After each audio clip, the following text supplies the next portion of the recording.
এই যে আজকে সকালবেলা আমার কাছে একটা খবর আসলো যে ওই যে যারা দেশের বাড়ি যাচ্ছে নিজের জন্য তাদের কাছ থেকে বেশি টাকা আদায় করা হচ্ছে। আমরা সাথে সাথে সেখানে মোবাইল কোড পাঠিয়ে সেই কি ইউরোস্টার একটা বাস কোম্পানি সেই কোম্পানিকে জরিমানা করা হচ্ছে। তো ওই জন্য আমরা মূল্যস্ফীতি কমানোর জন্য একদিকে যেমন বাংলাদেশ ব্যাংকের নীতি চলছে, এছাড়াও আমরা জ্বালানি বিভাগ থেকে জ্বালানির মূল্য কমিয়ে এটাকে সহযোগিতা দেওয়ার চেষ্টা করছি এবং কি বলে যে সড়ক বিভাগ থেকে আমরা এই যে রাস্তায় যে সব চাঁদাবাজি এগুলোকে এবং পুলিশের সহায়তা এগুলোকে কমিয়ে আমরা।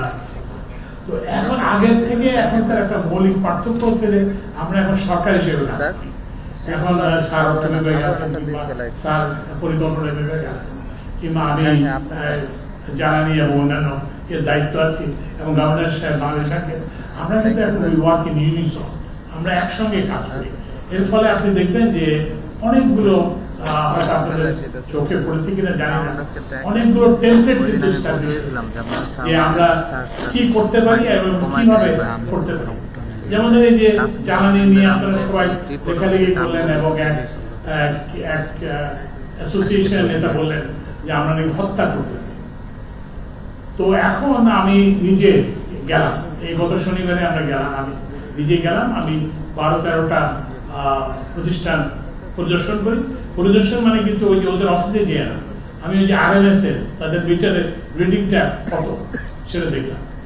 এবং আমরা কিন্তু এই জন্য আমরা এই যে জ্বালানির যে রিকোয়ারমেন্ট সেটার জন্য আমরা কিন্তু ব্যবস্থা করছিলাম এবং ওই যে আমাদের অর্থনীতি আমাদেরকে সর্বত্রই সবসময় আমরা কিন্তু সহযোগিতা দিয়েছিলাম। এবং ওই যে বাংলাদেশ ব্যাংকের গভর্নর এই যে আমরা যে এত বড় একটা দায়কে যে আমরা ইয়ে করছি সেটা।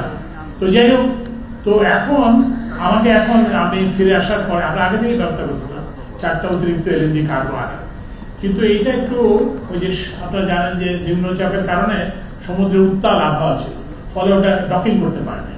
কিন্তু যে মুহূর্তে ডকিং করছে আমি ফিরে আসতে আসতে দেখি যে সব জায়গাতে যেখানে জ্বালানি সরবরাহ গ্যাসের সরবরাহ ছিল সেগুলো আবার সঠিক হয়ে গেছে।